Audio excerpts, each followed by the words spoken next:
še enkrat dober večer in lepo pozdravljeni na 48 Nikodemovih večerjih z naslovom Človekovo dostojanstvo. Vsako leto večer odpremo z umetniško točko. Tokrat na oder vabim Martino Krnc, ki nam bo na kitaro zaigrala pesem Preludij Triston Maksima Diega Pujola.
Mati Terezija, zaščitnica in borka za revne, pravi: Oni dan sem sanjala, da sem prišla pred nebeška vrata, kjer me je sprejel sveti Peter in mi rekel: Pojdi nazaj na zemljo, tukaj ni ubožnih četrti. Golota se namreč ne skriva samo za kosom oblačila. Golota je izguba dostojanstva, človekovega dostojanstva, kar pomeni izgubiti občutek za lepo, čisto, nedolžno. Brezdomstvo je izguba, ki se ne skriva samo za hišo, narejeno iz opeke. Biti brez doma pomeni biti pozabljen, zavrnjen, zapuščen. Si nihče za nikogar. Ljudje ne potrebujemo pomilovanja, temveč ljubezen. Vsi potrebujemo spoštovanje, človekovo dostojanstvo, ki ni nič drugačno od dostojanstva kateregakoli človeka.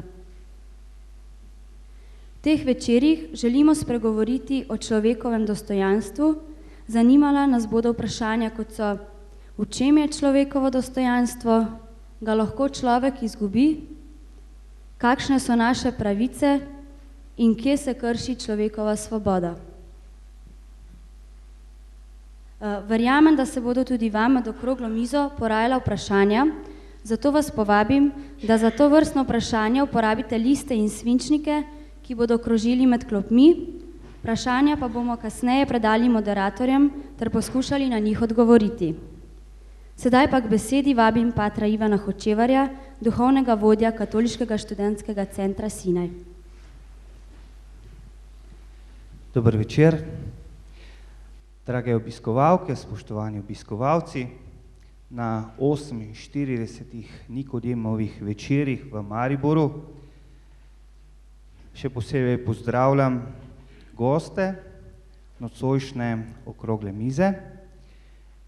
Med njimi je tudi upokojeni nadškof, monsignor dr. Marjan Turinšek, ki je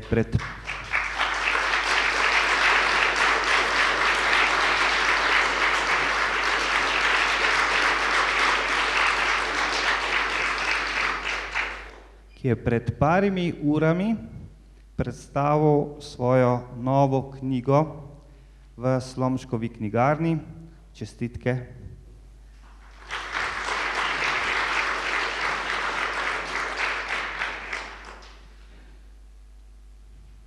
Na Nikodemovih večerih v Mariboru želimo biti čim bolj aktualni, zaradi tega smo se odločili dati letos naslov Človekovo dostojanstvo. Človekovo dostojanstvo je eno od temeljnih človekovih danosti. Izhaja iz same narave človeka. Vemo pa, da je to dostojanstvo nemalokrat ogroženo. Tudi letos bodo Nikodemovi večeri potekali v obliki okroglih miz, kot smo že navajeni. Povabili smo zanimive goste, strokovnjake z različnih področij. Na Nikodemovih večerih se želimo srečati, se želimo pogovarjati o življenjskih vprašanjih in nakazati tudi kakšno rešitev. Hvala lepa za pozornost in vsem želim lep večer.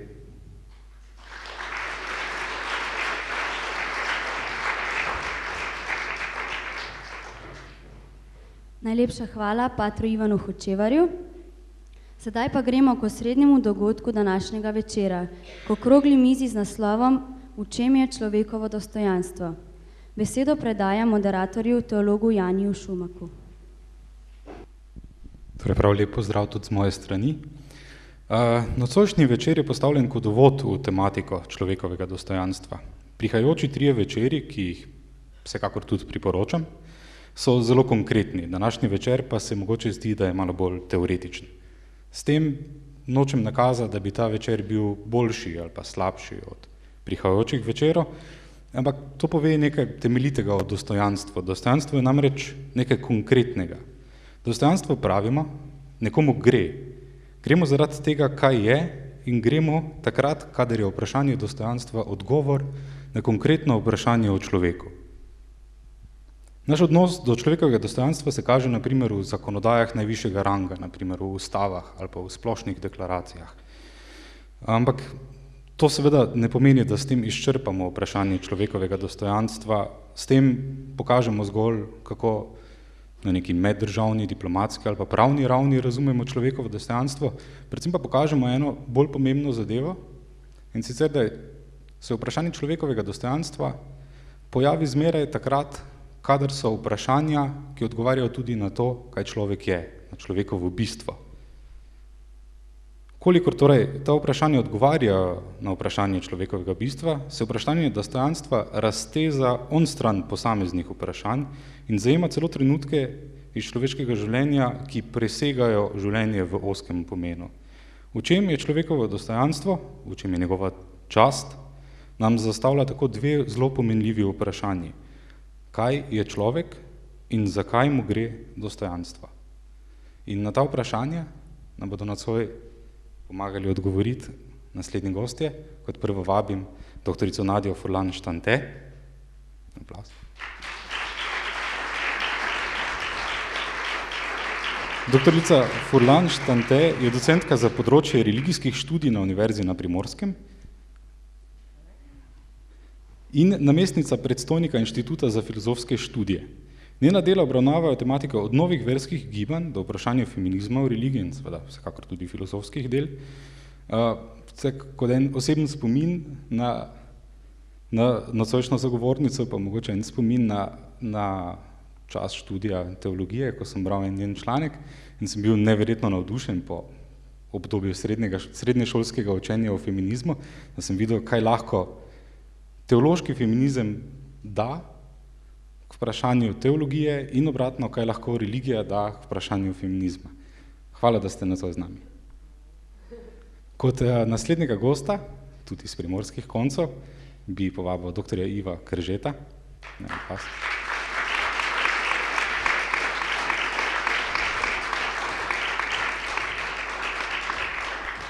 Pa vas bom kar v primorski del posadil. Doktorja Kržeta mnogi med vami poznate verjetno kot profesorja filozofije na Škofijski gimnaziji Antona Martina Slomška, ampak bolj filozofski del publike ga pa pozna seveda kot izrednega poznavalca začetkov slovenske filozofske misli in seveda tudi kot zelo plodovitnega avtorja na področjih, ki presegajo zgolj zgodovino slovenske filozofije in zaobsegajo tako zgodovino cerkve na Slovenskem kot tudi vprašanja družbe v ožjem in v širšem pomenu. In čeprav profesor Krže mogoče med dijaki vsaj slovi kot bolj strog profesor, se ga jaz osebno iz kakšnih drugih krajev in časov spomnim kot neverjetno pozornega poslušalca in fantastičnega sogovornika, zato hvala, da ste nocoj z nami.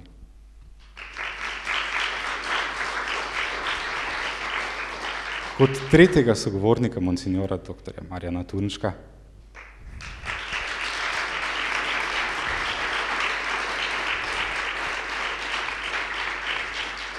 Doktor Turnšek mogoče potrebuje... Tako. Zakaj bom razložil takoj? Mogoče rabi najmanj predstavitve, kaj se tiče njegovih vseh dosežkov in njegovega dela na področju teologije. Naj samo na tem mestu res izrazim neverjetno veselje, da ga smem pozdraviti med nami, zato ker gre za vsekakor velikega slovenskega teologa, ki jih, in to dobro vemo, ni nikoli preveč, vsekakor premalo jih je in smo ga nekateri zelo pogrešali iz tega vidika. Predvsem pa zaradi zgodb iz časa študija in sicer med študenti je zmeraj krožila ena zgodba, da profesor Turnšek nekako skoraj da telepatsko, ali pa če hočete, da mu Jezus prišepne, ve, kaj ne znaš na izpitu. In to se bolj kot ne izkazalo za resnico. Zakaj? No, mogoče vam kaj več ve o tem, ampak sem pa izredno vesel, da sem jaz danes na drugi strani, da bom lahko jaz njemu občasno zastavil kakšno vprašanje.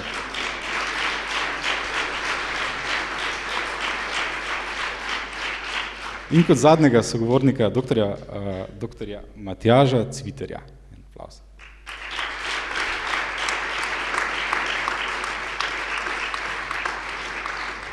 Za vse, ki ne poznate delo dr. Cviterja, pa tudi jaz moram priznati, da nisem bil velik poznavalec do nedavnega.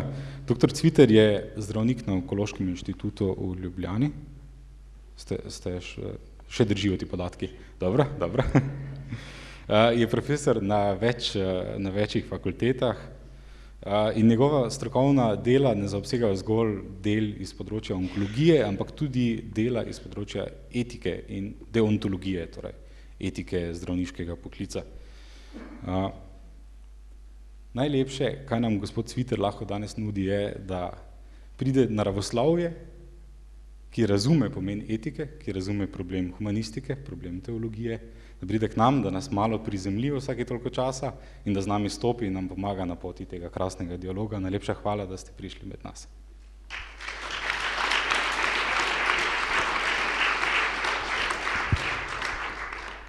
Zdaj pa, da se publika ne naveliča mojega govorjenja, bi se kar posvetili prvemu in temeljnemu vprašanju, kaj je človek. Pa gospod Sviter, če lahko začnem kar z vami, kot zadnjim gostom, zdi se, da bi bil odgovor sodobne znanosti ali pa naravoslovja, da bi bil predvsem, da je človek nekaj biološkega, nekaj fizičnega, nekaj molekularnega, vsekakor, da gre za nekaj telesnega v najožjem pomenu besede. Kaj se vam zdi, da je človek? Jaz se bojim, da bo veliko te razprave današnje treba usmeriti na druge tri sogovornike.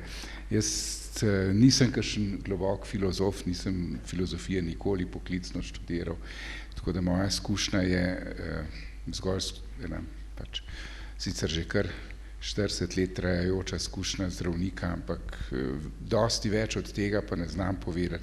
Zdaj, ko poskušam razmišljati o vašem vprašanju, kaj je človek in kaj nas loči od drugih živih biti, jaz mislim, da je ravno to zavedanje samega sebe in s tem povezano tudi vse ostalo, zavedanje sebe, zavedanje svoje minljivosti. Tega se najbrž živali ne zavedajo.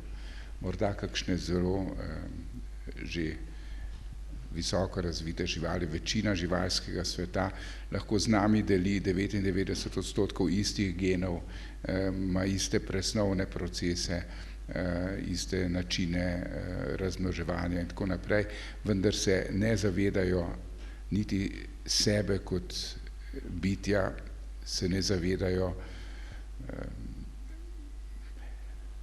si ne zastavljajo nobenih vprašanj, ki presegajo nivo tistega dneva ali pa morda nekega krajšega obdobja, vsekakor si ne zastavljajo druga živa bitja nekih teoloških ali pa podobnih vprašanj.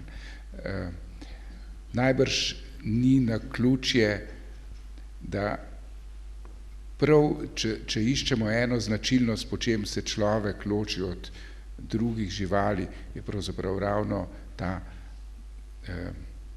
iskanje nečesa višjega, iskanje religije, iskanje smisla, iskanje Boga.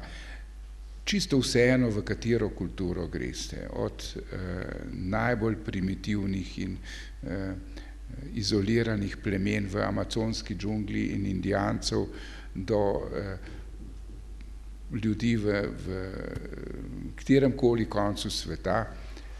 Res je, da je religij na ducate, ampak brez religij praktično ni nobenega človeštva, nobene človeške skupnosti. Tako da zgleda, tako se meni dozdeva, da prav to iskanje nečesa višjega je tisto, kar nas loči od recimo verjetno opic, konjev, vseh ostalih živali, ki tudi razmišljajo, ki imajo neka čustva, ampak tega presežnega pa ne iščejo.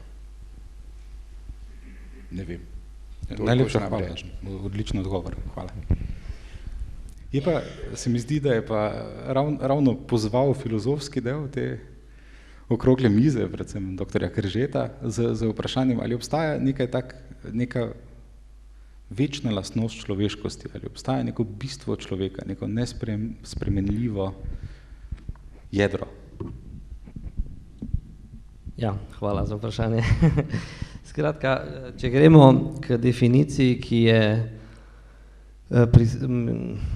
na delu v celotni, torej že od začetka filozofije, torej od začetka zahodne civilizacije, najdemo po mojem tisto definicijo, ki mimo katere se ne da, ko razpravljamo o vprašanju, kaj je človek. In to je v bistvu definicija, da je človek animal racionale. Skratka, da je z razumom opremljena žival, ali zoon, logon, ehon po grško. Skratka, žival, ki ima logos. Lahko to razumemo kot besedo, lahko to razumemo kot razum. Torej žival, se pravi, kaj pomeni žival, animal, se pravi nekaj, kar ni zgolj materialno, ampak kot nek kamen recimo, kot neka neživa materija, ampak je torej živo, ima dušo, ne, se pravi je oduševljeno, recimo če tu izhajam seveda iz Aristotela, ne, torej imamo tu opravka z nekim bitjem, ki podobno kot rastline in živali je živo, torej ima sposobnost, kot bi rekel Aristotel, da se giblje samo od sebe, to je tisto, kar razlikuje neživo od živega, ampak je ta animal racionale, ne, skratka ima v sebi na delu razum, ne, to je pravzaprav tisto, o čemer smo že prej slišali nekaj besed, ta torej sposobnost, ki je živali seveda nimajo, ki je sposobnost samozavedanja ali refleksije. Ne, v bistvu gre za to, tu izhajam celoti iz Aristotela, ne, ker ne vidim neke resne alternative temu razumevanju. Tu gre za to, da žival deluje nagonsko, se pravi, da je ujeta v svojih nagonih, v tem, kar lahko počne, česar se lahko zaveda, kar si lahko želi, recimo nekega plena, ampak se ona ne zaveda, da se tega zaveda.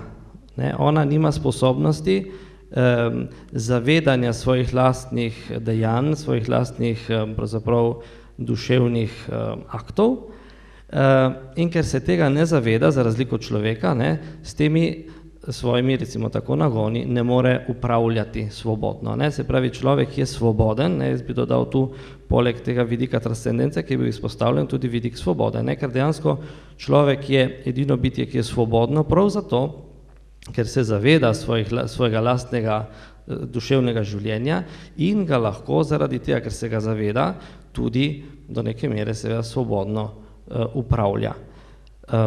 Toliko za enkrat. Najlepša hvala. Doktor Furlan-Štantetova, jaz se opravičujem, jaz se veselim tudi vaših filozofskih ali pa bolj filozofskih pomislekov v nadaljevanju, ampak na začetku mi oprostite.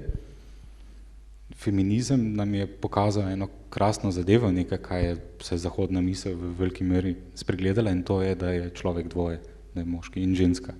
In da to ni nekaj, kaj bi zmanjšalo vse dosedanje vedenje, ampak ga lahko samo oplemeniti. Če se iz tega zornega kota navežem naprej po poti razmišljanja o tem, kaj je človek, bi vsekakor iz te, recimo temu, feministične perspektive v prvi vrsti veljalo, da je človek pravzaprav bitje odnosov, ne, kot ste uvodoma dejal, kajti ta odnos je viden znotraj vsakega posameznika, recimo čisto na biološki ravni, ne, se pravi, vemo vsi dobro, če se spomnimo, da je vsak človek, vsak izmed nas že na biološki, fizični ravni sestavljen tako iz moških kot ženskih kromosomov oziroma celic, ne. Tako lahko govorimo o polarnosti moškega in ženskega principa znotraj posameznega človeka kot biološkega bitja. Prav tako pa naprej, če se recimo pomaknem naprej po poti bolj morda feminističnega ali pa teološkega feminizma, ta pa pravzaprav to nadgradi, da se moški in ženska v luči bogopodobnosti človeka sta si po tej bogopodobnosti enaka po dostojanstvu, svojem dostojanstvu in pa različna po svoji človečnosti. Človečnost pa tukaj pravzaprav s tem je bolj mišljena spolna kategorija, ne, človeka. In v tem smislu je feminizem res, čeprav je morda bolj razumljena zgolj kot neka, ali pa bom rekla, morda razumemo feminizem bolj z negativno konotacijo, zaradi predvsem tega radikalnega feminizma, ki je bil morda, če govorimo o tem, da se navežem zopet na vprašanje človeka samega, ne, da ne odjadram preveč naprej, lahko rečemo, da pravzaprav se je sama konceptualizacija, razumevanje, kaj človek je, ne, se je spreminjala tekom tako zgodovinskih obdobij, kot tudi različnih kultur, kot je že uvodoma bilo rečeno. In recimo prav razsvetljenstvo je bilo tisto, za katerega je z vidika recimo feminizma pomenila ta emancipacija subjekta, ne, človeka, bistven preboj. Ne. In če se spomnimo samo recimo v obdobju moderne, moderna pravimo, recimo če rečemo stereotipno, bi lahko jo zaznamovali recimo kot izrazito moško, ne, zato ker v obdobju moderne je bilo pravzaprav moderna je odsevala v luči recimo razuma, zelo močno poudarjen je bil razum, enostranski napredek, občost, medtem ko danes načeloma ne, še vedno živimo v tako imenovanem postmodernem svetu, ki pa je tako imenovan, precej ima ženski obraz, lahko rečemo. Ne? Postmoderna sama kot taka ima lastnosti, ki stereotipno gledano bolj pritičajo ženski, ne? Se pravi, ker je v znamenju spremenljivosti. Ne? Danes je pravzaprav stalnica edina sprememba in danes nam postmoderna prinaša novo osmišljanje človeka, prav skozi to kategorijo spremenljivosti, drugačnosti. In danes smo pravzaprav z vidika feminizma ali pa z vidika recimo, kaj človek v postmoderni danes je, recimo kako je konceptualiziran, je pravzaprav ravno drugi postavljen v središče. Ne?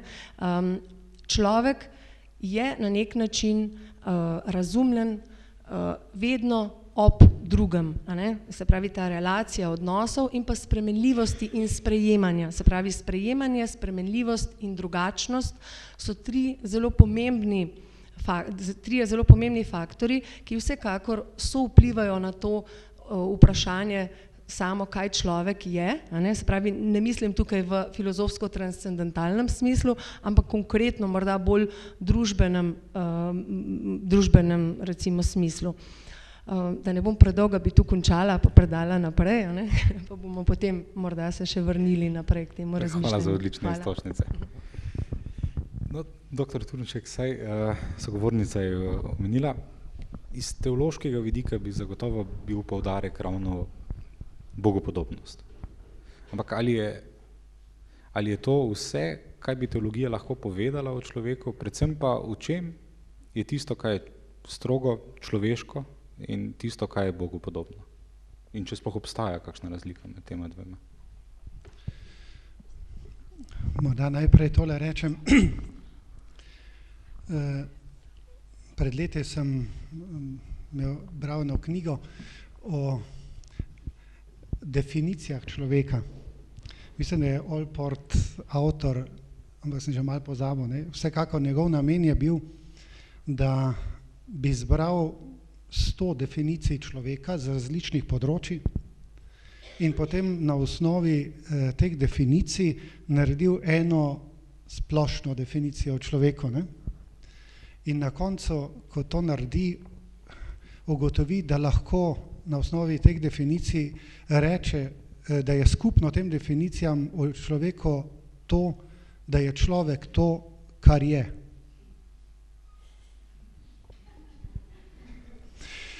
Naj bo to kot izhodišče za teološko misel, da seveda teologija si ne postavlja vprašanja, kaj človek je, ampak si postavlja vprašanje, kdo človek je.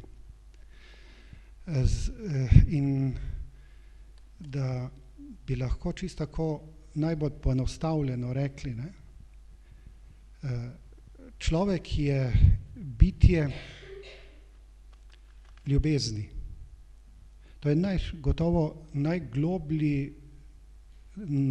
najgloblji odnos, ko je gospa prej rekla, ne, da je človek pravzaprav določen z odnosom, da je bitje odnosa in ljubezen je najpopolnejši odnos. Če je bogopodobnost, kot ste rekli, teološko izhodišče, potem lahko pritrdimo temu. Največ, kar je Bog razodel v samem sebi, je to, da je ljubezen. Torej, da je trojstvo v enosti. To je skrivnost. Ne? kakor nam je on avtor hotel to povedati. Ne? Človek je takšna skrivnost, da lahko v njem govorimo celo življenje, pa na koncu je še vedno skrivnost.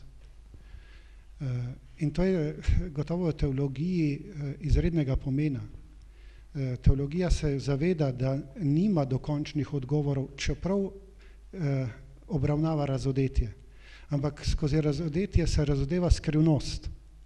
Za skrivnost je pa značilno to, kar je nasprotje od problemov, ki jih razrešuje znanost, da bolj kot jo poznamo, večja je skrivnost namreč.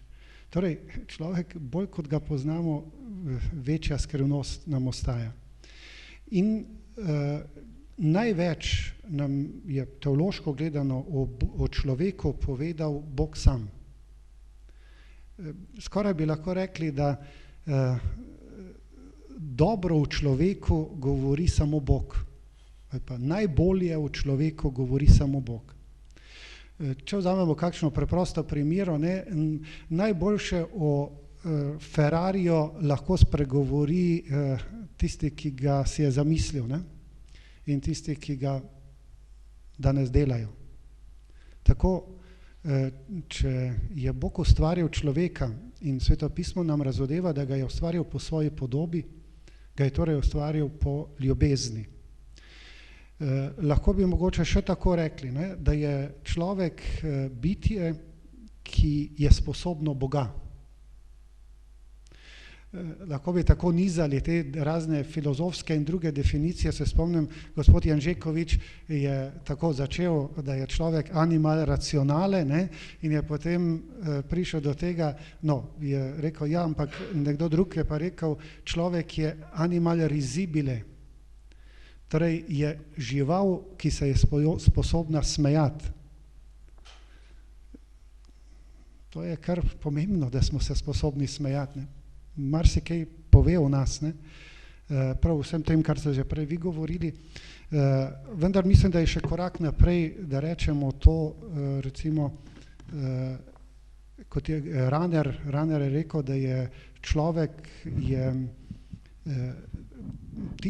tisto bitje, ki je sposobno slišati Boga. Torej v tem smislu, bitje, ki je sposobno Boga. Bitje je pa sposobno tistega, kar v sebi nosi. Torej, človek je bitje, ki v sebi nosi to sposobnost, ker ga je Bog ustvaril takšnega, da je sposoben stopiti v odnos ljubezni z Bogom in s človekom. Morda toliko za začetek. Najlepša hvala. Pa če vas kar smem zadržati pri tematiki ljubezni, judovski filozof Hans Jonas je katoliškim teologom povedal, da vse, kaj mislijo, da so prejeli iz sodobne filozofije ali pa sodobne misli, če smem poenostaviti misel Hansa Jonasa, da je v resnici nekaj, kar že imamo. In pri vprašanju ljubezni je ravno, če izhajamo iz tega, da je bistvo človeka ljubezen, ali pa da je to tisto temeljno, kaj človek je, kaj ima teologija, ali pa če želite, kaj ima krščanstvo, sodobnemu svetu zapovedati o ljubezni, kar si ta svet pa v resnici ne more sam povedati.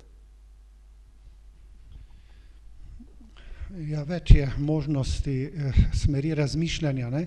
Zdaj, če izhajamo iz tega, da je Bog ustvaril človeka, potem že človek sam s svojim razmišljanjem najglobljem pomenu besede lahko pride do tega, kar je Bog v njega položil. In to je potem že krščansko, tudi če se to ne imenuje krščansko, ne? Lahko bi tako človek rekel, ne, da je to, kar je najbolj človeško, je tudi resnično krščansko. In resnično krščansko je najbolj človeško, če izhajamo pač iz teološke opredelitve, ne. Pavel je Rimljanom zapisal, da je Bog Oče izlil človekovo srce svojo ljubezen po Svetem Duhu, ki mu je bil dan. To je Pavlova definicija pravzaprav človeka. v tej definiciji je skrito to, da je konstitutivni element človeka očetova ljubezen.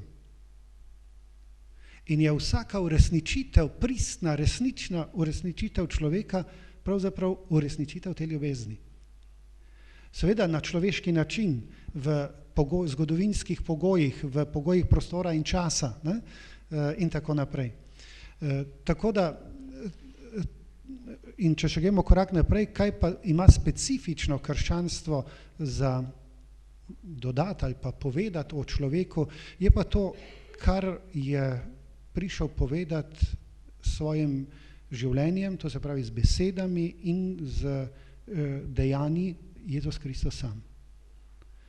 Torej, to je nekaj novega, to je nekaj bistveno novega v krščanstvu, kar v nobeni drugi religiji in verstvo ne srečamo. Namreč, da Bog iz ljubezni do človeka, do vsakega človeka, pride na Adamove stran poti iskat tega človeka. Bog sam. V vseh drugih verstvih je tako, da mora človek s svojimi sposobnostmi na nek način poiskati Boga ali božanstvo.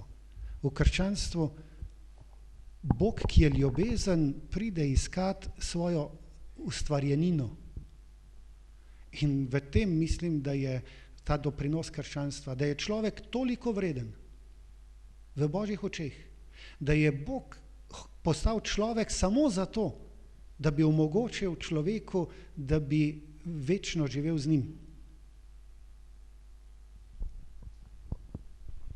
Najlepša hvala. Gospod Cviter, doktor Cviter, po tej krasni misli o ljubezni do konca in prejšnjem vašemu izhodišču o koncu človeka, ali se vam zdi, da je ta človeškost ravno skoncentrirana potem v tem končnem trenutku? Da se tam pa pokaže še ena druga dimenzija človeka, to je človek, ki upa. Ja, zelo,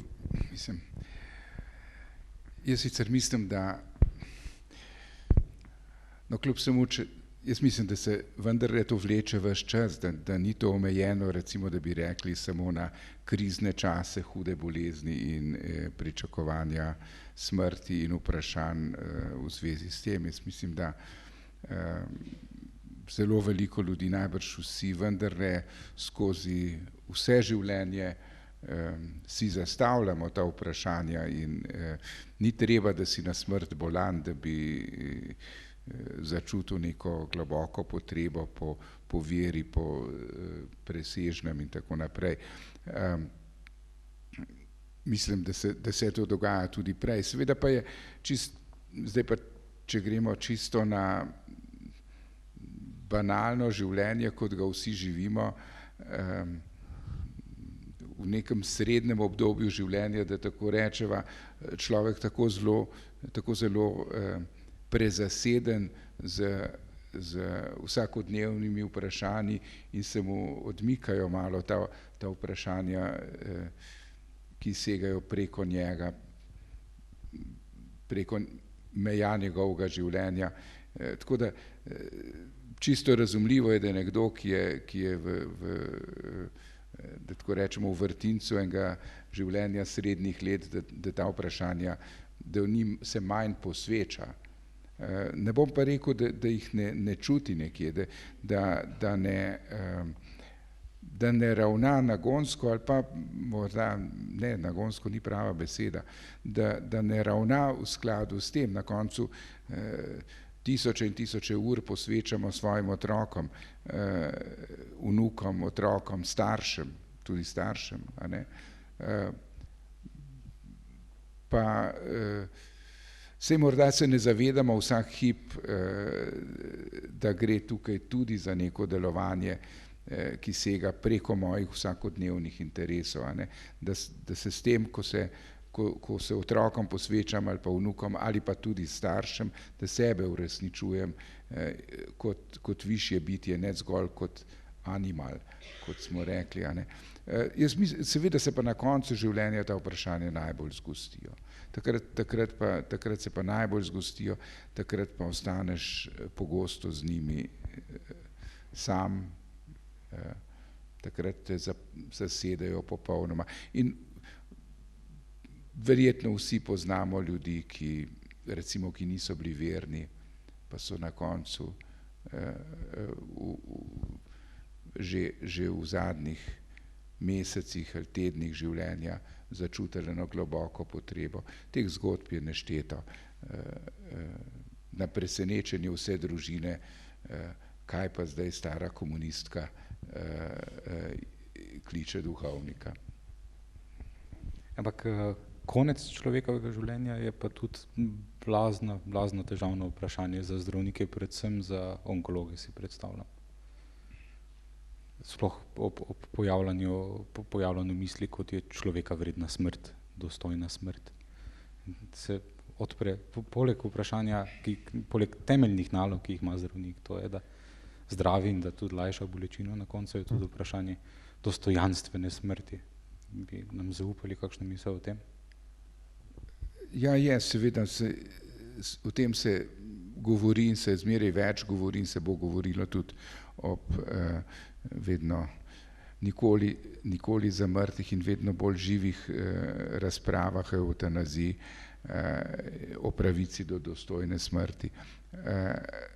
Samo torej nisem proti razpravi o evtanaziji, o dostojni smrti, samo zdaj pa čist maksimalno praktično gledanje na ta problem ali pa čist najbolj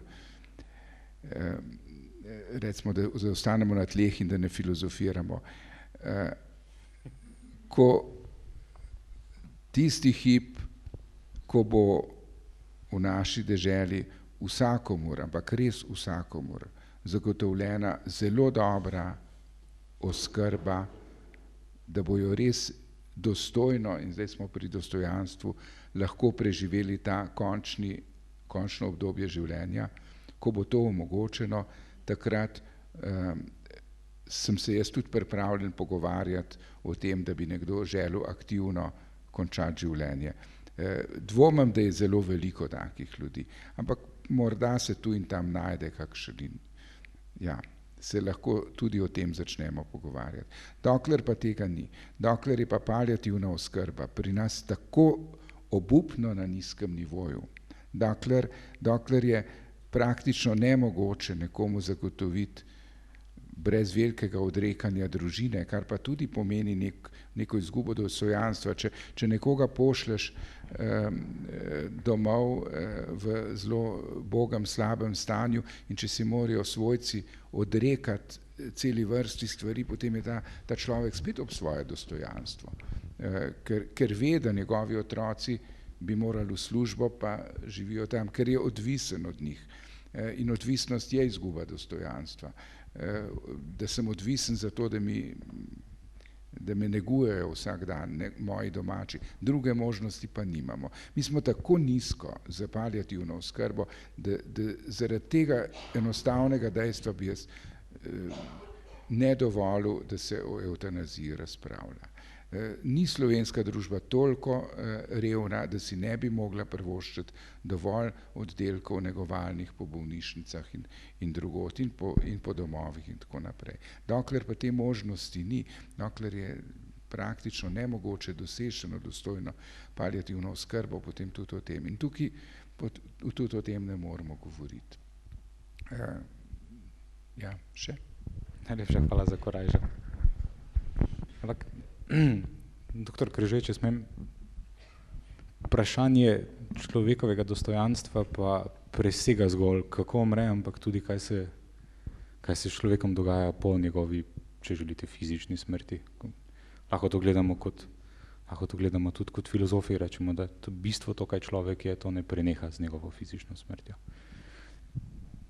Smem tle najprej replicirati na to, kar je povedal gospod Načkov? Absolutno. Glede na to, da nas papež kliče k pareziji, torej temu, da vsem spoštovanjem do njegove ekscelence, ne, ampak jaz imam določene težave s tem, kar je bilo povedano, ker zadeva točno vprašanje o tem, kaj je človek, ne.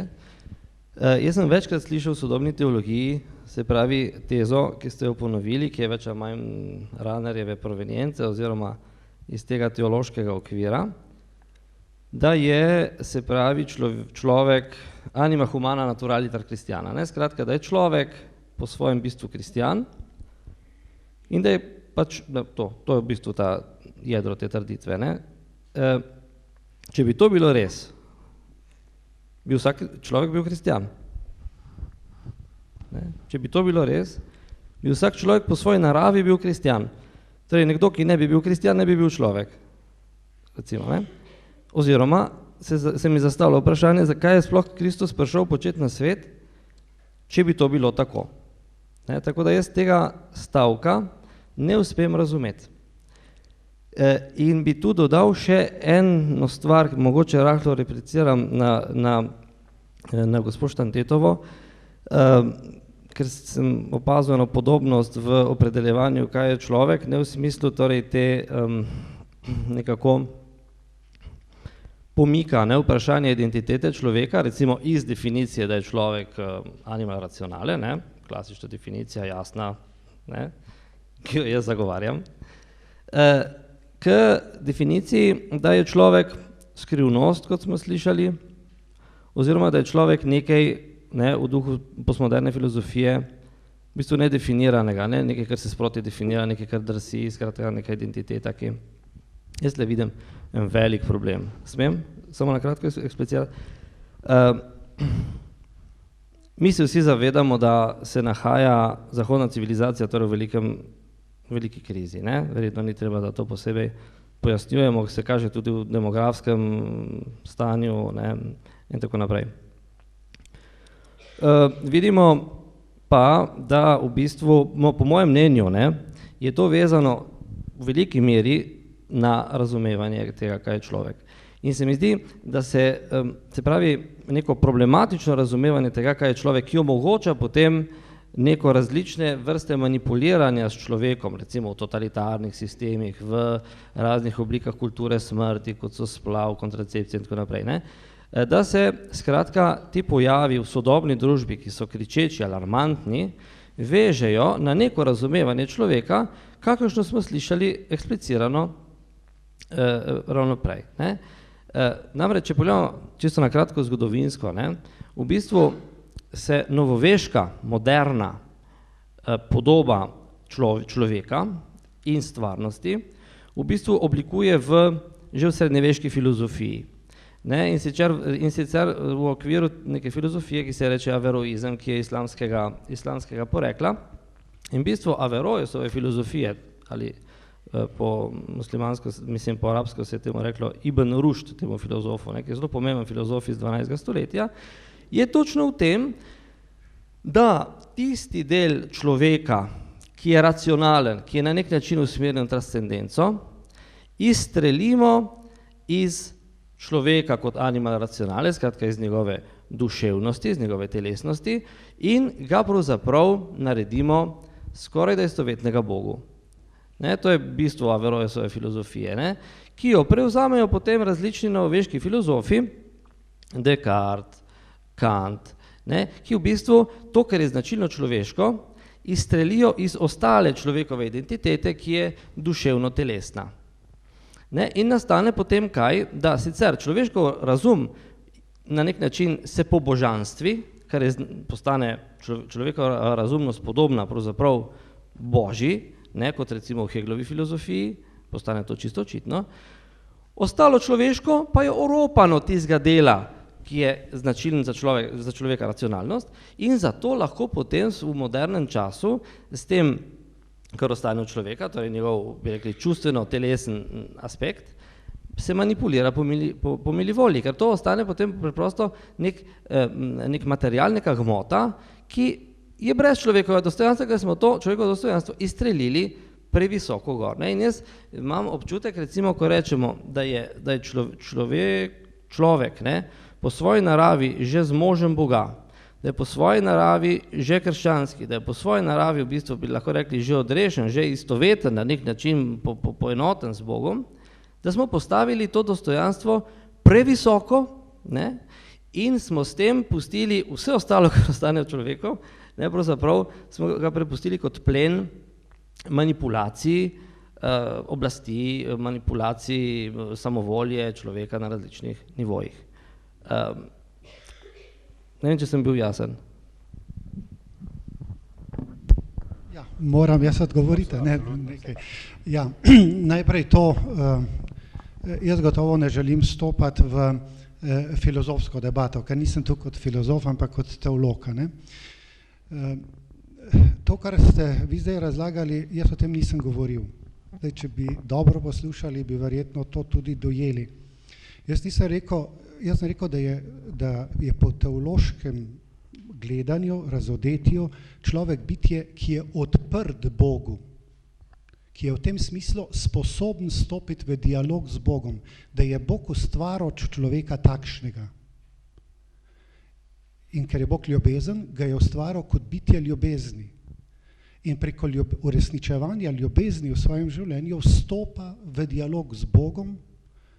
Vi ste, sicer jaz sem samo mimogrede omenil Rahnerja in ga nisem omenil zaradi njegovega pojmovanja nadnaravnega eksistenciala, s katerim se ne strinjam, ne, kot teolog namreč, ampak zgolj zaradi pojma, besede, definicije, ki jo on postavil, Herer des Wortes, da je človek bitje, ki je sposobno slišati Boga. V tem najširšem pomenu besede, v smislu, da je človek bitje, ki je sposoben stopiti v odnos, v komunikacijo z Bogom. In da je to možno, je že vidno nekako skozi vse razodetje tudi že v stari zavezi. Čeprav je tam še na en drug način, na nepopoln način recimo stopal Bog v dialog s človekom in človek z Bogom, v Jezusu Kristusu se je pa to v polnosti uresničilo. Govorimo o Jezusu Kristusu kot o Bogu in človeku. Tam se je v polnosti ta dialog med človekom in Bogom uresničil. Mi pa smo poklicani k temu in on je zato prišel, da nam pomaga, da proti tej polnosti gremo. Zakaj pa teološko gledano, pravim, se ne spuščam na filozofsko področje, ker se odpirajo čisto potem druge dileme in vprašanja na teološkem področju, zakaj ni trenutno življenje te človeške narave kar samo po sebi avtomatično krščansko. Krščansko razumem v smislu, da se bitje uresničuje v tem, kar je ustvarjeno kot bitje. Ne? Da se uresničuje človek v tem, kar je Bog ustvaril. V Svetem pismu je to označeno z rajem. V raju bi to 100% držalo. Ker pa v to bogopodobno spada tudi svoboda, ki sicer ni absolutna, kot je Božja, ampak vendarle svoboda, pa človek lahko to, kar je Bog položil v človeka, ko ga je ustvaril, tudi zatemni, tudi blokira, če po domače rečemo. In to izvirni greh in osebni grehi pravzaprav onemogočijo, da bi človeška narava sama po sebi živela to, za kar je ustvarjena. Pri tem, da se reši iz te ujetosti v greh, pa potrebuje Božjo ljubezen. O tem sem govoril, sicer zelo na kratko, ker pač časovno nimamo časa.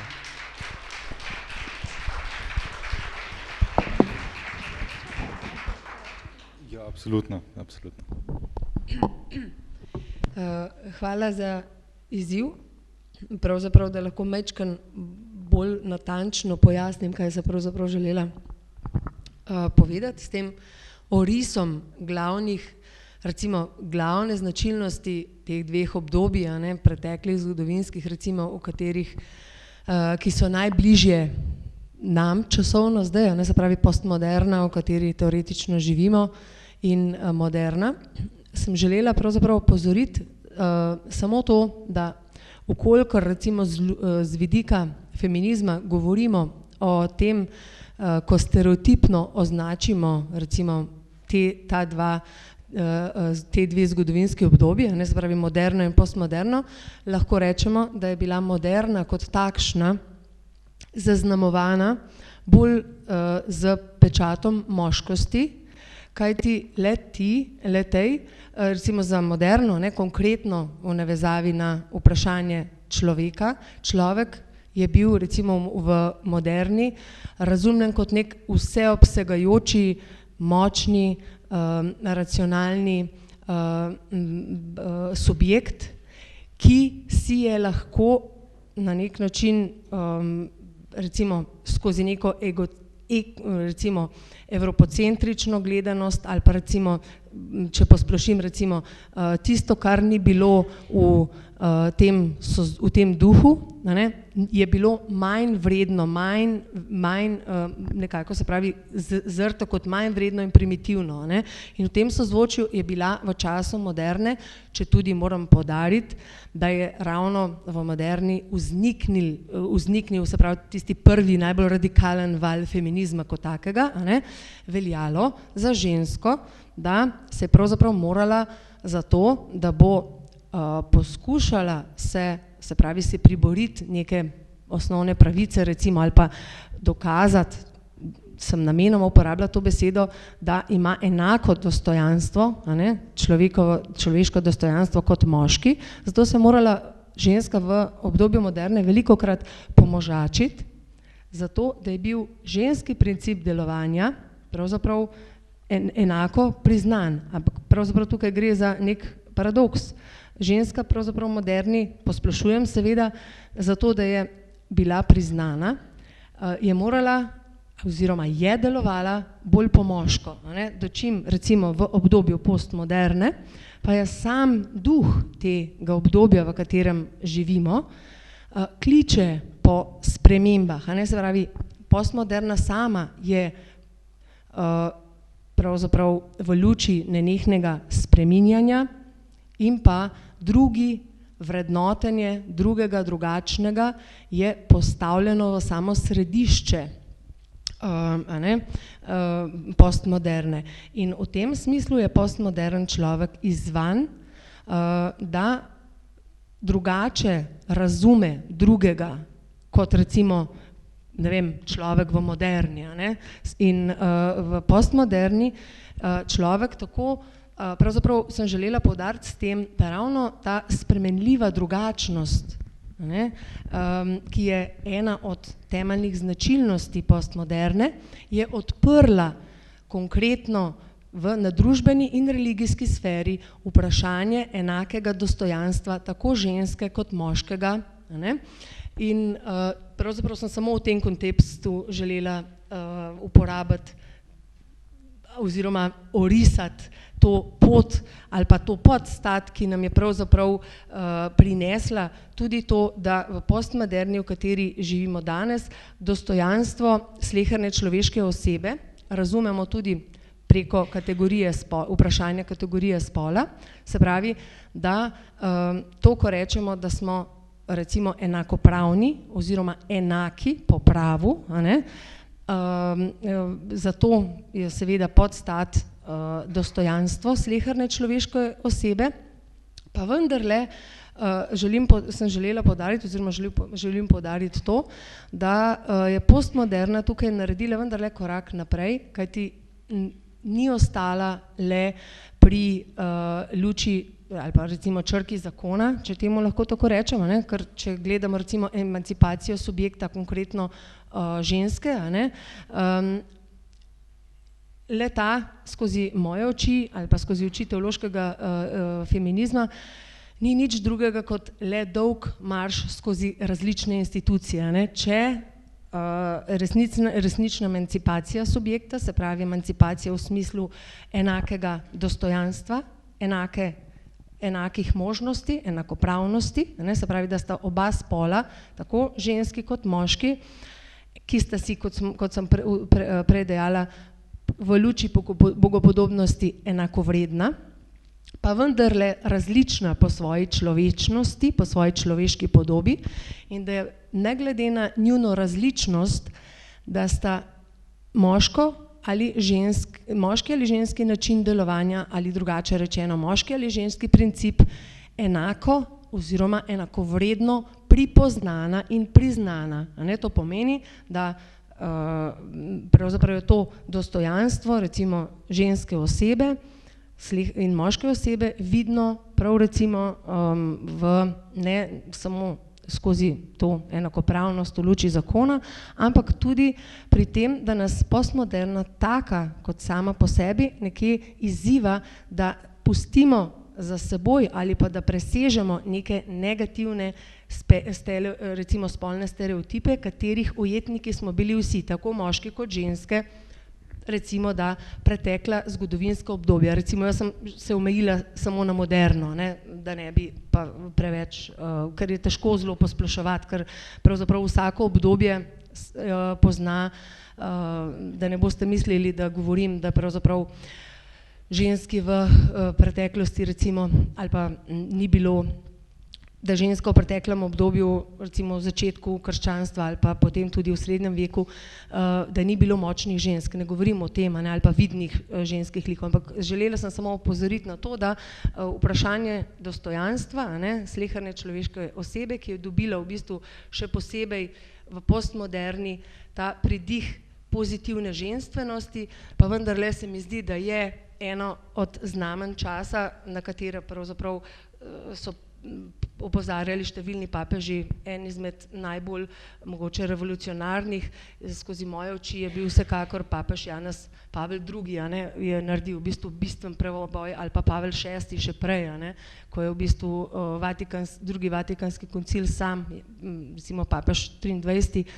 Ne vem, če vam je poznano, so bile ženske pravzaprav drugič v zgodovini, če izvzamem prvo obdobje prvih krščanskih cerkva, prisotne oziroma navzoče sicer v avli kot opazovalke dveh sej koncila drugega vatikanskega. Pa zdaj, da ne bom zajadrala preveč, sem želela samo, se opravičujem, če sem šla predaleč, ampak sem želela samo ponazoriti, kaj je bilo pravzaprav tista spremenljivost, pa na kaj sem se želela pravzaprav navezati. Pa upam, da sem nekje zadovoljivo to obrazložila.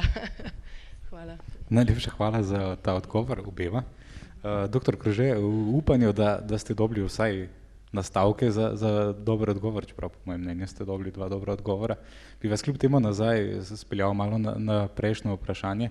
In sicer, ali se vam zdi, da je človek nekaj, ali pa človekovo dostojanstvo nekaj, kaj preživi njegovo fizično smrt in kaj je celo nekaj, kaj večje od pozitivne zakonodaje? Ja, debata bi se sicer lahko še nadaljevala, ampak zdaj, če govorimo o nesmrtnosti duše, ker o tem je bilo vprašanje, če prav razumem, Tudi. Se mi zdi pač zanimivo povezati to vprašanje s svobodo človeka, s tem, da je človek svobodno bitje. Ker ko mi govorimo o dostojanstvu človeka, o čemer se pogovarjamo danes večer, govorimo v glavnem o tem, da je človek za razliko od drugih živih bitij svobodno. O tem sem že prej par stvari izpostavil, pa so itak vsem znane. Pojem svobode je dejansko tesno povezan s pojmom nesmrtnosti. Zakaj? Ker če je človek svobodno bitje, to pomeni, da ravna ne v skladu z nekimi zakoni, ki ga po nujnosti določajo. To pomeni, da sem svoboden. To pomeni, da ravnam, je seveda več pojmovanj svobode, ampak to recimo najbolj brutalno, banalno, ki lahko vsak izmed nas kadarkoli to preveri, je pomeni, da lahko počnem kar hočem na nek način, ne znotraj nekih meja sicer, ampak znotraj teh meja lahko ravnam popolnoma nepredvidljivo, recimo. Če bi jaz kot človek bil zgolj materialno bitje, potem bi vse, kar bi jaz počel, bi počel v skladu z nekimi popolnoma določujočimi zakoni, kot so recimo zakoni fizike.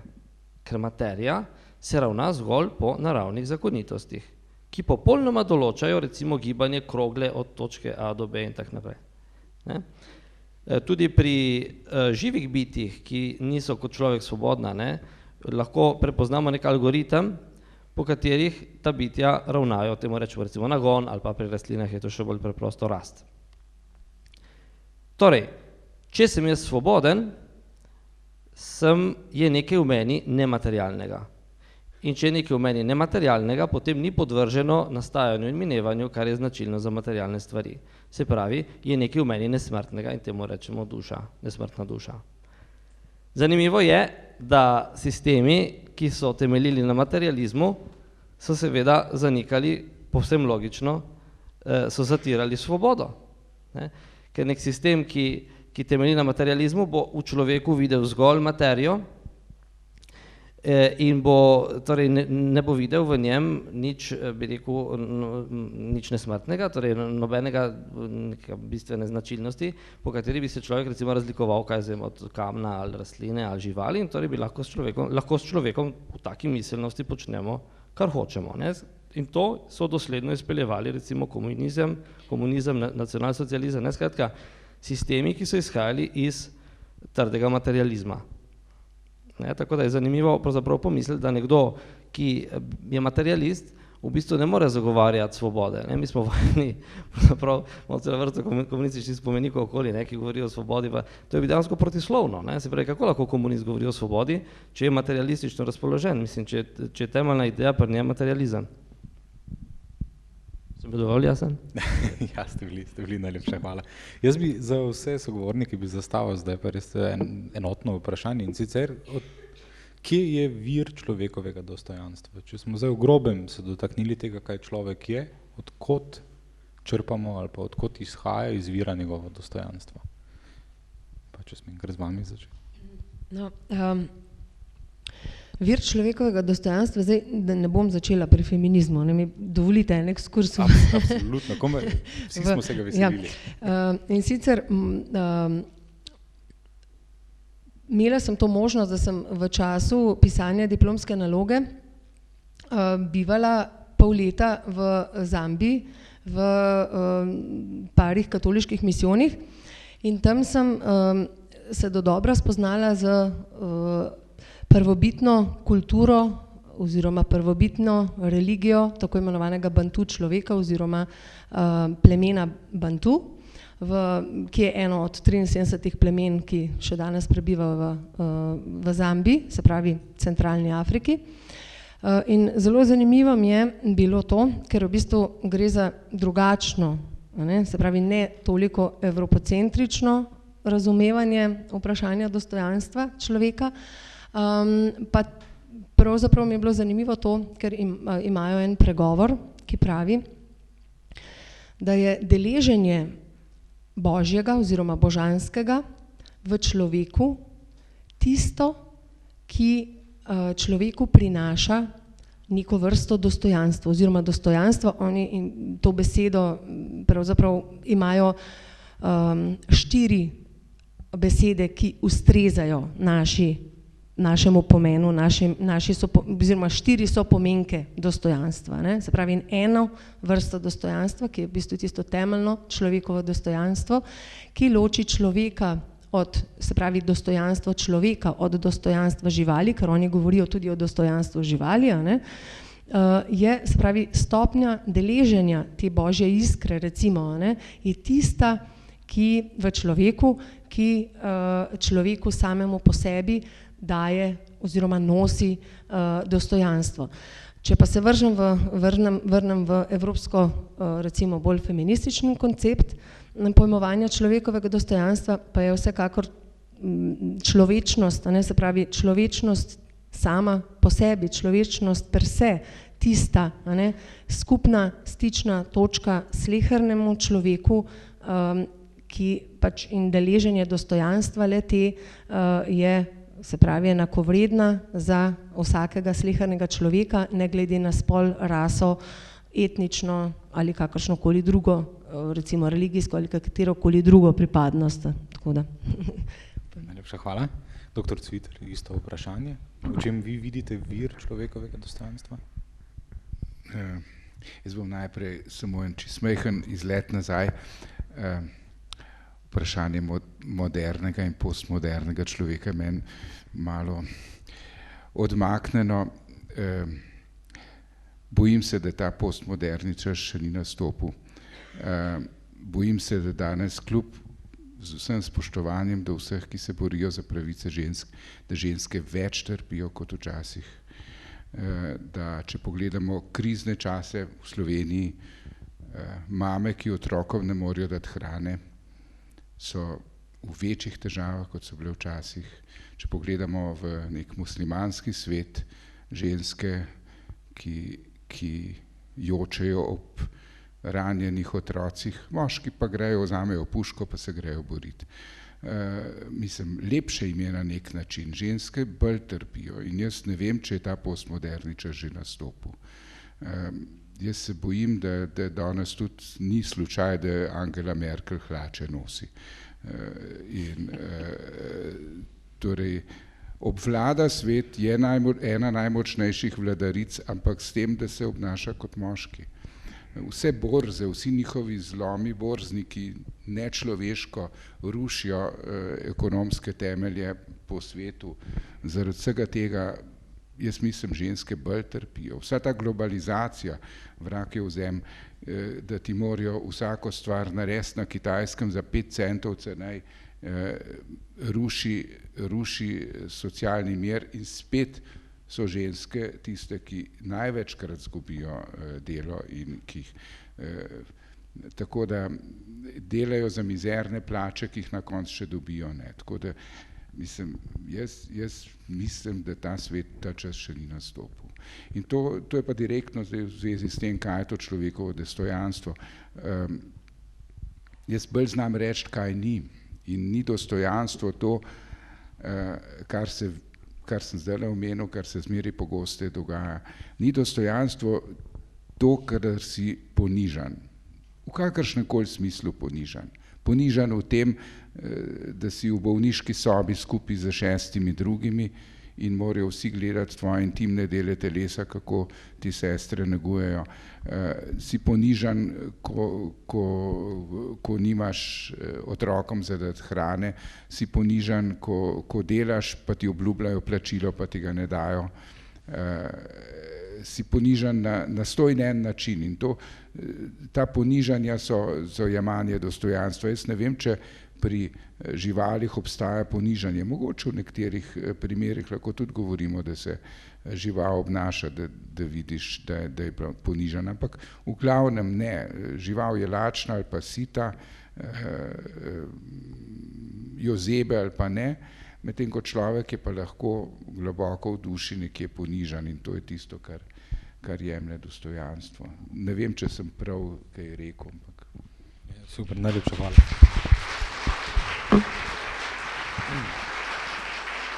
Doktor Turnšek, za vas isto vprašanje, vir človekovega dostojanstva? Če bi v tej smeri nadaljeval, ker je lažje, res je lažje reči, v čem ni, ne?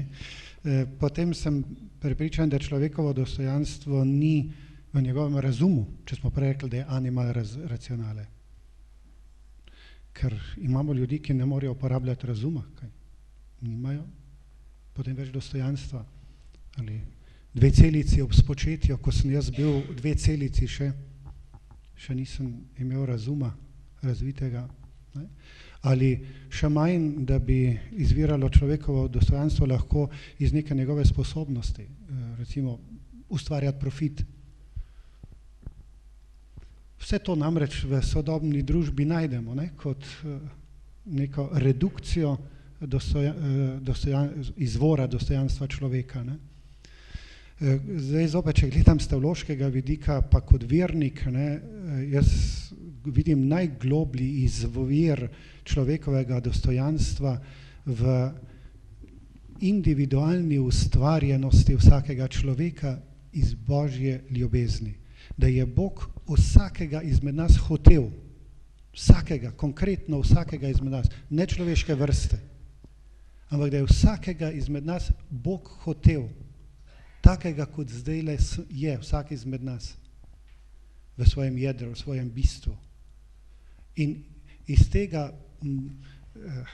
črpamo dostojanstvo drug do drugega in mislim, da če na tem sloni tudi izkazovanje dostojanstva drug drugega, potem ni situacije, tudi še tako negativne, v kateri bi se človek znašel in bi mu smeli odreči dostojanstvo.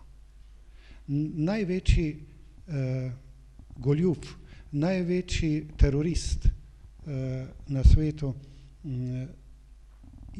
ima svoje človeško dostojanstvo in smo mu ga dolžni izkazovati, dolžni ga upoštevati.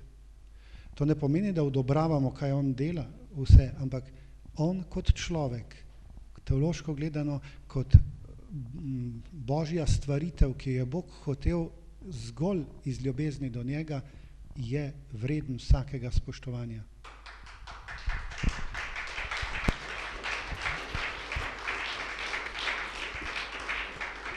Najlepša hvala. Če mi dovolite, nekdo iz publike je podal en krasen odgovor oziroma vprašanje, komentar, in sicer zelo lepo je označil sodobni čas, v katerem živimo, in to je čas obupa. Govoriti o človekovem dostojanstvu je super, je človeka vredno početje, ampak malo komu v resnici danes pomaga. Predvsem, če je danes hudo, pa če mi dovolita neimenovana oseba v publiki, da izpostavim pa mogoče ene problematike, ki pa človeka šele pričakujejo, ki se trenutno kažejo, in to so 3 zadeve, 3 izzivi, s katerimi se človek mora soočiti, in to je tehnološki izziv, znanstveni izziv in ekonomija. In če mi dovolite za vse sodelujoče, da izpostavim zelo konkreten problem, ki ga prinaša prihodnost, ker se zastavlja tako vprašanje, kaj je človek in kaj je z njegovim dostojanstvom, in sicer napoved, da bo v dobrih 20 letih, kolikor se zdaj ni proizvodnja preselila na Kitajsko, bo v dobrih 20 letih tretjino delovnih mest zamenjal robot. To je zelo realna napoved, to ni nekaj izmišljenega. In oziroma soustanovitelja Googla, Sergey Brin in Larry Page, ki zagovarjata ključen princip tehnologije tam danes, to je avtomatizacija, da se stvari same delajo.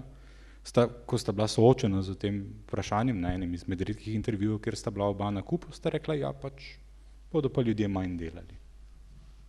Bodo pa mogoče 2 človeka upravljala isto delo, ali pa karkoli, ali pa bodo zmanjšali število ur. Ampak ta ideja zmanjšanja števila ur ni nekaj novega, to je v 1930 je to Keynes, velik teoretik ekonomije, je predvideval, da bo tehnološki razvoj prinesel zmanjšanje ur. Torej, leta 1930 smo že imeli to misel, zdaj pa 2014 ponavljamo to isto misel, čeprav vemo, da nas nikamor ne bo pripeljala. Tako da zelo verjetno ta trenutna ekonomska situacija postaja samo slabša. Ali to za človeka, pa človekovo dostojanstvo pomeni, da moramo bodisi na novo premisliti družbo, ekonomijo, bistvo dela ali bistvo človeka, kaj to pomeni za človekovo dostojanstvo?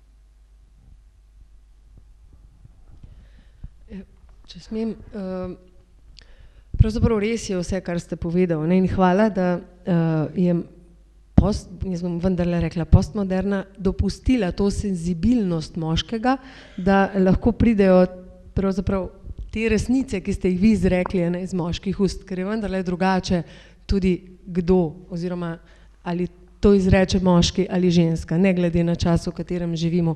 Kar se tiče vprašanja, ki ste ga zdaj postavil pred vse nas, mislim, da mora človek vedno ostati smoter in nikdar sredstvo.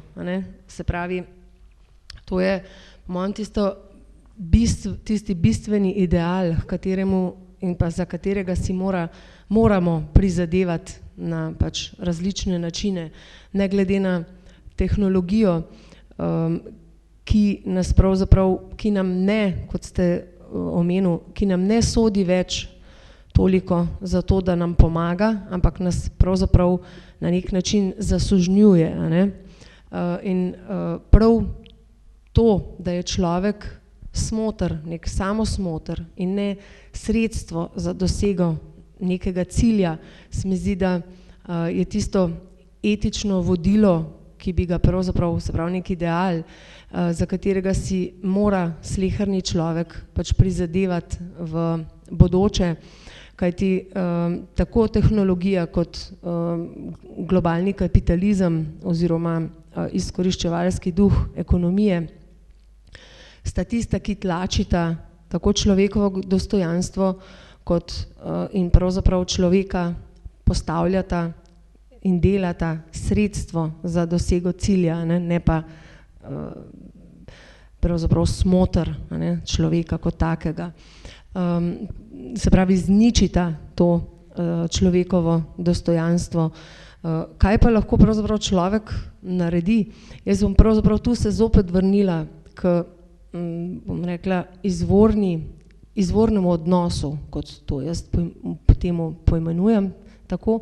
To je odnos med ženskim in moškim principom, med moškim in žensko. Verjamem in zelo rada se spomnim besed Richarda Garnija, da sta moški in ženska skupno zapustila raj in v raj se lahko vrneta le skupaj, drug z drugim, z roko v roki in v sodelovanju, ker prihodnost ne pripada ne izključno moškim, ne izključno ženskam, še zdaleč pa ne nekim kiborgom oziroma robotom, nekim tehnokratom, ali pa birokratskim sistemom, ki jih pravzaprav nekritično soustvarjamo in živimo vsak dan, ampak sodelovanju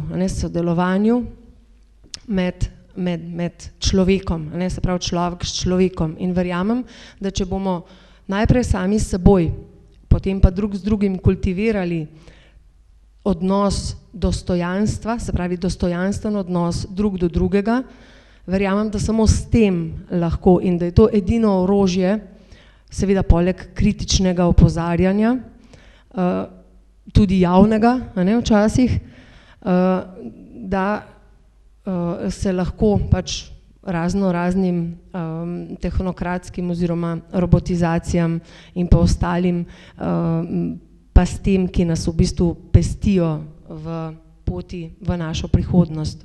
Upam, da sem dala kakšne iztočnice za naprej. Saj bi še jaz dal filozofskemu delu, če smem, doktor Krže, človek brez dela je oropan svojega dostojanstva. To mislim, da se bolj kot ne vsi lahko strinjamo tukaj.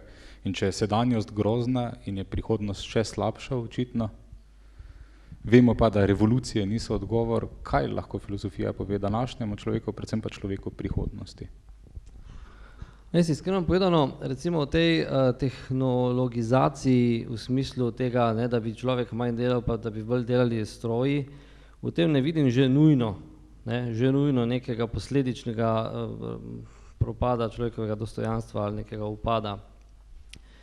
Kaj temu damo malo grd primer, ampak recimo v grški polis državljani niso delali, so delali sužnji, ampak se pravi,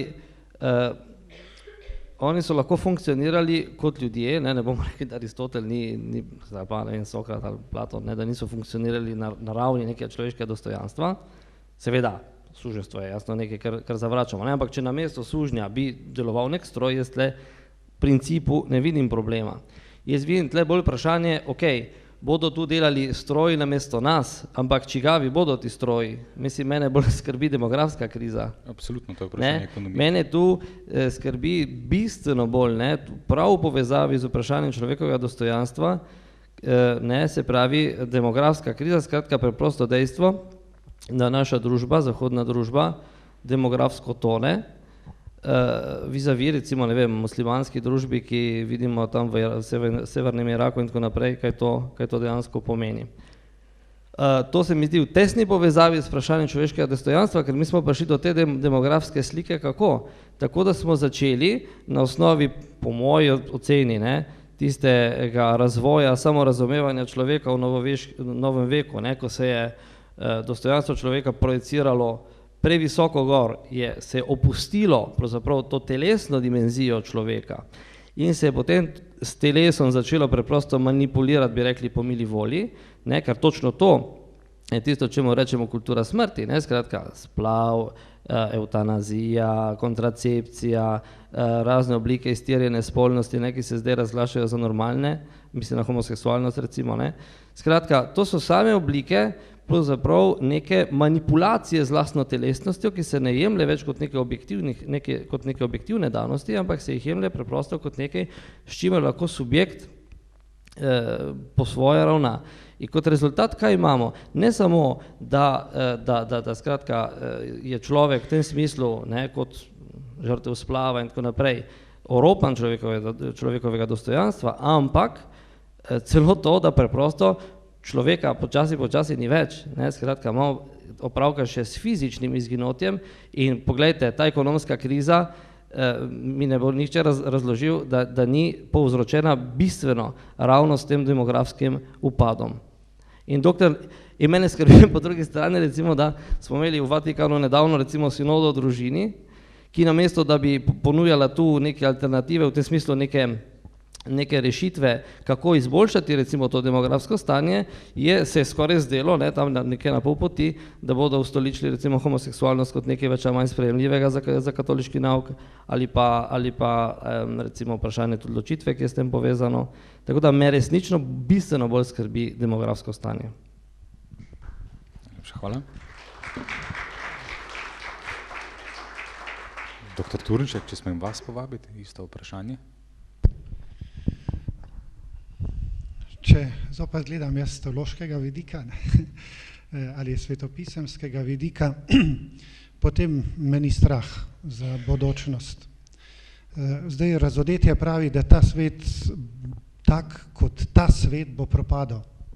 Ali bo tako, ali bo drugače, bomo tako sodelovali, ali bomo drugače sodelovali, pri tem zgodovinsko gledano ni tak problematično.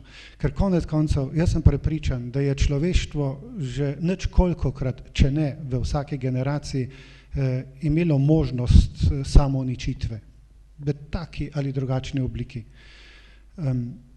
Zato verjamem, še vedno, pa zaupam temu, kar je Bog položil v človeka. V krizne situacije ali pa tudi v bodoče situacije raje gledam kot priložnost za človeka, kakor grožnjo. Ker se mi zdi, da je tako gledal tudi Kristus, ko je živel na tem svetu. To ne pomeni, da ne vidimo problemov, da jih ne imenujemo, da tudi ne naredimo vsega, kar je možno, da bi trpljenja ne bilo, ker trpljenje ni normalno, ni po Božji zamisli, je posledica greha. Torej, vse to nekako čutim, da je naša naloga, da mi naredimo, ne? Ampak na konec koncev pa verujem, da je Kristus svet odrešil, da je človeka odrešil. Verujem to, da je odprl grob na drugi strani in da je moja in naša bodočnost vstajenje. Zdaj, ali bomo raj vzpostavili nazaj na tem svetu ali ne, fajn bi bilo, da bi ga in prav je, da v tej smeri delamo. Vendar pa to, kar je bistveno za človeka, po krščansko in teološko gledano je bistveno za človeka vstajenje. Pomembno je, da se gibljamo v tej smeri. In ko se ustavimo pod Kristusovim križem, nas tako kot človeka, ne, tam čaka dvoje. Ali vidimo njegov propad in njegov polom in smo razočarani in se gremo pa se obesimo. Ali pa vidimo v veri in ljubezni najvišje dejanje Božje ljubezni do človeka, v katerem se skriva naše odrešenje. In tu se mi odpira potem perspektiva. Tudi v apokaliptičnih, če jih tako imenujemo, situacijah, ki se jih tudi lahko zelo konkretno predstavljamo s to bodočnostjo, če jo negativno slikamo. Hvala Bogu pa nam tudi zgodovinska izkušnja kaže, da je pa vendarle ne toliko razum kot racio, ampak da je nous, torej več modrost, če tako rečemo, vendarle tudi ali pa še globlje v človeku. In da je to nekaj Božjega v človeku. In da kadar pa človek s to modrostjo, svetopisemskim pojmom, modrosti, sodeluje, gleda, razmišlja in deluje, takrat pa se pokažejo nove perspektive in izhodi. Najlepša hvala.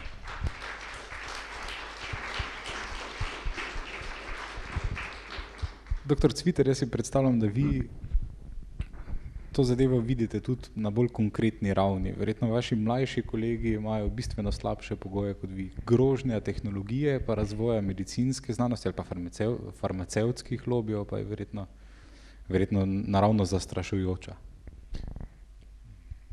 O farmacevtih bi lahko govoril cel večer, pustimo jih. Pol pa črtajmo ta del vprašanja, se opravičujem. No, ampak jaz mislim, da torej, ja, seveda, konkretno za mlade zdravnike ta trenutek niso najlepši časi, ampak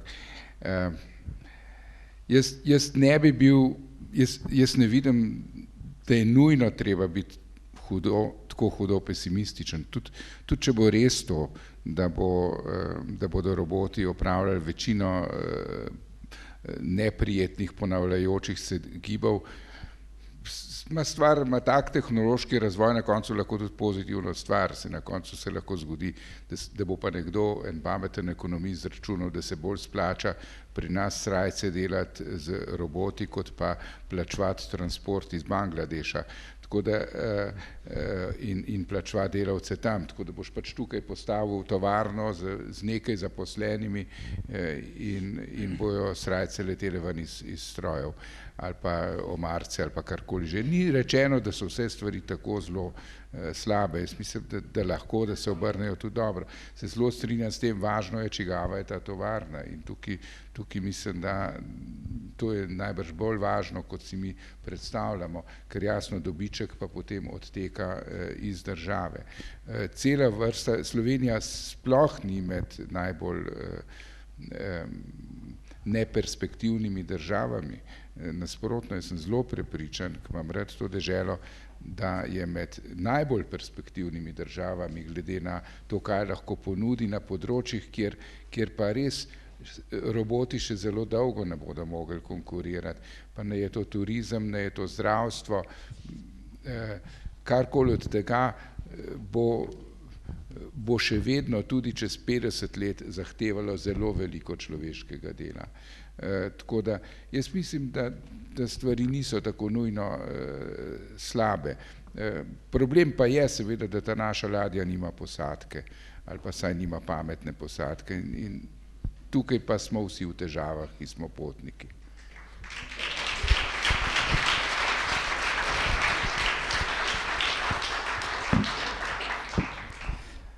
Najlepša hvala. Jaz se zahvaljujem občinstvu za vsa ta vprašanja. Probali smo jih, koliko se da upoštevati, ampak če smem povzeti samo eno vprašanje kot zbor teh, si mislim, da glasi, pa s tem bi mogoče tudi zaključili, kako, če sploh, zagotoviti človekovo dostojanstvo.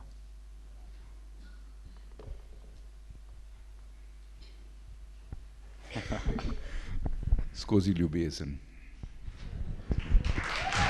Najlepša hvala. Če mi dovolite, jaz mislim, da je bil to krasen zaključek, mislim, da se sogovorniki strinjajo za tem vse v grobem. Jaz bi se zahvalil vsem gostom za čas in za odgovore. Hvala občinstvu, hvala Sinaju, predvsem patru Ivanu Hočevarju. Najlepša hvala, vljudno vabljeni na jutrišnji in pojutrišnji in še pojutrišnji dogodek. Lep večer, hvala lepa.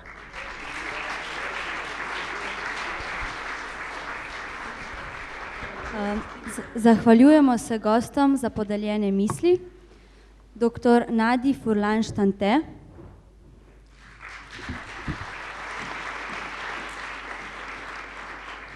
dr. Ivu Kržetu,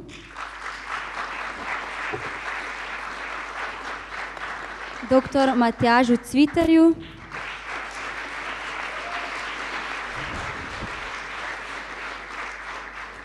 dr. Marjanu Turenšku,